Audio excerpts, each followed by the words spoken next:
ఈరోజు నేను నా non negotiable self care tips share చేయబోతున్నాను. ఇవి నా లైఫ్‌ని స్మూత్‌గా, పీస్‌ఫుల్‌గా మార్చేశాయి.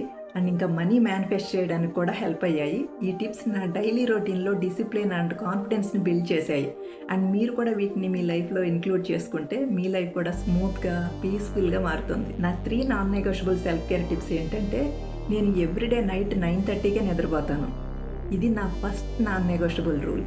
ఇది నాకు డిసిప్లైన్ ఇస్తుంది అండ్ ఉదయం ఫ్రెష్గా ఎనర్జైజ్డ్గా లేవడానికి హెల్ప్ చేస్తుంది. సరైన స్లీప్ నా ప్రొడక్టివిటీ అండ్ ఫోకస్ని బూస్ట్ చేస్తుంది.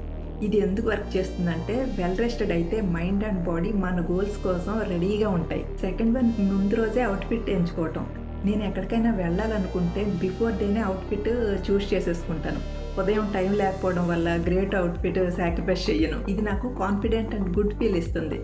నేను లుకింగ్ గుడ్ అండ్ ఫీల్ అయినప్పుడు నా సెల్ఫ్ షైన్ అవుతుంది. ప్రో టిప్ ఏంటంటే, ప్రజెంటబుల్గా కనిపిస్తే మన సెల్ఫ్ ఎస్టీమ్ ఆటోమేటిక్గా బూస్ట్ అవుతుంది. థర్డ్ పాయింట్ ఏంటంటే, రోజు వర్కౌట్ చేస్తాను. నేను ఉదయం ఎర్లీగా లేస్తాను కాబట్టి డైలీ వర్కౌట్ చేస్తాను. ఇది నా సెల్ఫ్ కాన్ఫిడెన్స్ని పెంచుతుంది. నేను ఎర్లీగా లేస్తాను, నేను వర్కౌట్ చేస్తాను అని చెప్పుకుని దాన్ని నేను చేయటం వల్ల నాకు డిసిప్లైన్డ్గా అనిపిస్తుంది. ఈ రొటీన్ నా రోజుని సెట్ చేస్తుంది అండ్ నా day to day work and లైఫ్లో గ్రో అవ్వడానికి కావాల్సిన కాన్ఫిడెన్స్ని ఇస్తుంది. ఇది ఎందుకు వర్క్ అవుతుంది? బెనిఫిట్ ఏంటంటే, బాడీని మూవ్ చేయటం వల్ల మైండ్ని క్లియర్ చేసి గోల్స్ వైపు యాక్షన్ తీసుకునే ఎనర్జీని మనకి ఇస్తుంది. సో ఈ సెల్ఫ్ కేర్ టిప్స్ మీరు కూడా ట్రై చేయండి. మీ డైలీ రొటీన్లో ఏ నాన్ నెగోషియబుల్ రూల్స్ ఉన్నాయో కామెంట్స్లో షేర్ చేయండి. బెస్ట్ వన్ నా రొటీన్లో కూడా ఇంక్లూడ్ చేసుకుంటాను. ఫర్ మోర్ వీడియోస్ లైట్ హౌస్ని ఫాలో అవ్వండి.